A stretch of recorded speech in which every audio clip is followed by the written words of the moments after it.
go. All right, everybody, Mark Sullins from AM Pressure Washing. Today is how to do video. So on my how to do video, we're going to talk about Hudson Float Valves.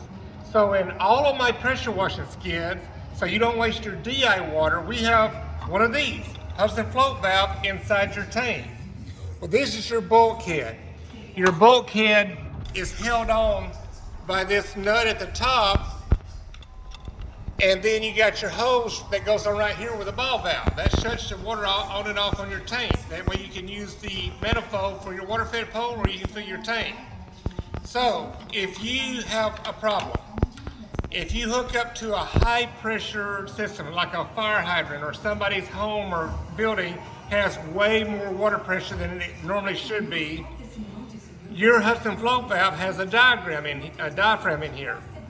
This diaphragm can blow out. Now the water that presses up against here will not shut off. Now you're wasting your water. So I've had a few customers here recently that hooked up to some water that was too high pressure. So this is what you do. So they come back, you take your ball valve off, or your nipple or your hose, unscrew this nut, reach inside your tank and slide it out. Once you slide it out, you want to get a pair of pliers, grab right here, loosen this up, and unscrew this. So when you unscrew it, inside here, there's a ring to help keep your diaphragm in place, but with high pressure washer, it can blow out. So I'm gonna pull it out.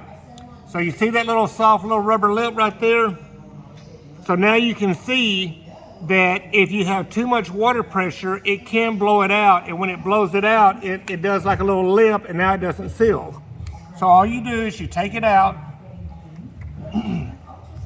make sure you put this back on there, and you put it in there and you spin it to where it sits back in there properly. So put it in there, spin it, it's not in there, there you go. Spin it, make sure it's back in there properly, and then all you do is you screw this back on there.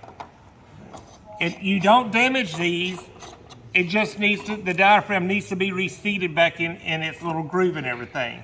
And then once you do that, you get to open up your lid on your tank, put it back in there, put your nut on there, it tightens counterclockwise, tighten that back up onto your tank, put your hose or your ball valve or whatever back on here, Teflon tape everything, screw it back on there, and now your Hudson valve has been repaired. So all it is a diaphragm. The reason that the diaphragm can blow out is over-pressurized water, so it's too high of a pressure. So normally a water hydrant is normally 120 psi, normally. So if for some reason the water pressure is too high, it can blow out your diaphragm. The way it blows it out is once the water gets filled, all that pressure of that water can blow it out. So the quick fix, like I told you, take your diaphragm out, unscrew the head off your Hudson Float Valve, lift it up, put the diaphragm back in its place, and now you can see it's perfectly seated all the way around. Put your cap back on it, tighten it back up, get your pliers, take a little snug tight, put it back in your tank, put your nut on it, done deal. And that's my how to do video today. How to repair your Hudson Float Valve so it starts back working properly after you blew your diaphragm gasket out. Everybody have a good day. Mark Sullins. Peace.